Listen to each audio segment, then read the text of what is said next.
ngambil sesajen, ngambil sate dan dimakan. Setelah itu teman saya melihat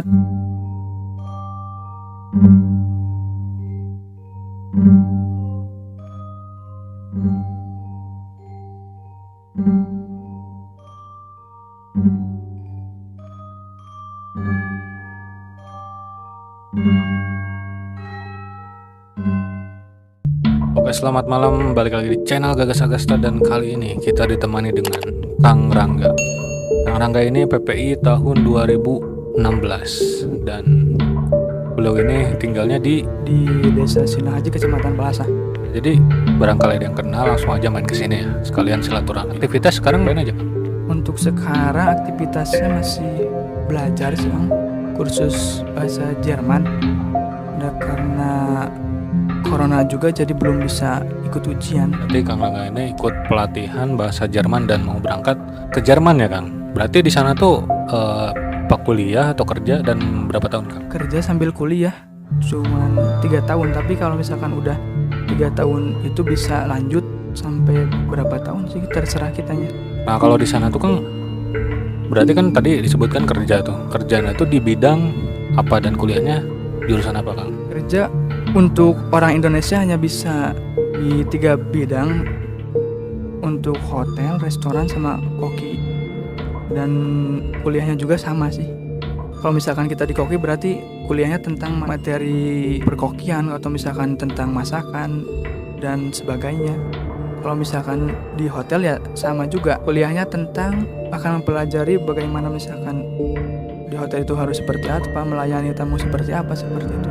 Ternyata Kang Rangga ini punya sedikit cerita pada saat di tempat kemah ya, Kang. Waktu kemah dulu katanya kejadian udah lama, dan gimana sih, Kang, awal ceritanya, bisa diceritakan langsung? Awal ceritanya itu pas di belakang kamar mandi ya, ada sebuah kayak sesajen kayak gitu. Ada teman saya sendiri ngambil sesajen, ngambil sate dan dimakan. Setelah itu teman saya melihat sosok kakek-kakek berdiri langsung di depannya. Dia itu mati rasa kan. Untung saja itu ada teman saya lagi dan langsung disadarkan. Dan setelah kejadian itu terjadi sesuatu yang tidak diinginkan. Tapi saya tahu malam sebelum perkemahan pernah bermimpi pas di kemah itu akan ada kejadian. Ternyata memang benar, di mimpi saya itu terdapat sebuah informasi dan mengatakan bahwa ada salah satu dari guru saya mempunyai ilmu, dan tadinya berencana untuk istilahnya memagari dari hal-hal yang goib. Ternyata penunggu di situ kan tidak terima juga, dan langsung saja ada yang kesurupan dan banyak. Kemah juga langsung gak kondusif, menyeramkan lah istilahnya. Sebelum hari H juga udah tahu sih di mimpi saya ada seperti itu. Tadi kan disebutkan ada teman Akang yang makan sesajen ya. Apakah dia sebelumnya tahu bahwa itu adalah sesajen untuk diberikan kepada makhluk seperti itu, atau emang wah ada makanan nih, udah saya makan aja gitu? Apa gimana nih, Kang, ceritanya? Kayaknya sengaja gitu kan. Wah, ini ada sesajen, maksudnya zaman sekarang kan gak terlalu percaya pada hal-hal yang begituan. Jadi pas ada sesajen langsung saja dia makan setusuk sate. Setelah itu banyak penunggu yang di situ merasa terganggu. Sesajen yang dimaksud Akang tadi itu ada berapa macam, Kang? Bisa disebutkan apa aja sih yang ada di tempat tersebut? Berarti di depan pohon ya, Kang? Itu di belakang WC, di belakang toilet, tapi di belakang toilet itu kebun semua kan. Terus sama banyak pohon bambu juga. Terus di belakangnya ada sungai. Nah, dari situ sih banyak penunggunya di situ. Dan ular juga ada sih, siluman ular. Sesajennya banyak paling, seperti rokok, terus sate. Pokoknya jenis sesajen untuk hal-hal yang begituan lah, tapi kurang tahu jelas sih, Kang. Berarti kan banyak warga sekitar daerah tersebut yang memang masih mempercayai hal seperti itu ya, Kang.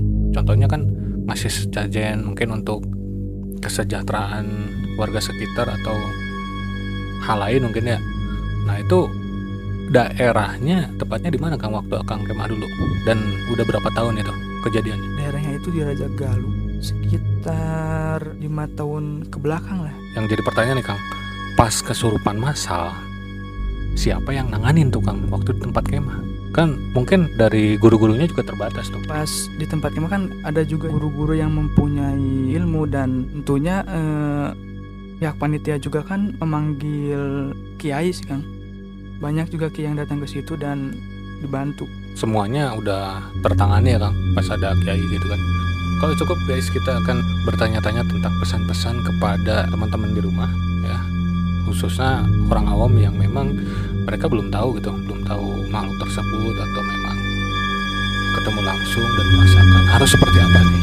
Nah, Kang Rangga ini kita akan tes bahasa Jermannya, apakah dia udah lancar atau belum nih. Oke, Kang, wie willst du die wenn sie den Geist sehen? Ja, natürlich fühle ich mich Angst zu haben, und wir müssen noch ruhig sein, und dann wir müssen Mut haben, und also müssen wir noch an der Gott beten. Danke. Oke guys, itu pesan-pesan dari Kang Rangga, dan ternyata Kang Rangga ini bahasa Jerman cukup lancar ya. Dan ya kalau saya bilang itu udah lancar banget Kang, tinggal Akang berangkat ke Jerman. Ngomong-ngomong, kapan nih Kang Akang itu berangkat ke Jermannya? Semoga secepatnya ya Kang, dan karena kondisinya masih corona, jadi belum bisa ujian juga. Jadi kalau misalkan mau ke Jerman itu harus punya sertifikat bahasa, dan nanti selanjutnya langsung pengurusan visa, Bertrag, atau misalkan paspor dan lain-lain. Nah, untuk teman-teman di rumah yang sekiranya mau mengikuti langkah Kang Rangga, nanti bisa dikontak aja langsung, bisa kalian DM.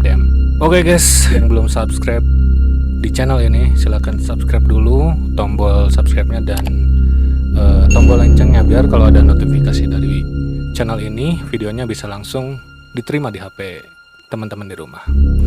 Oke, alle bis bald und guten Abend.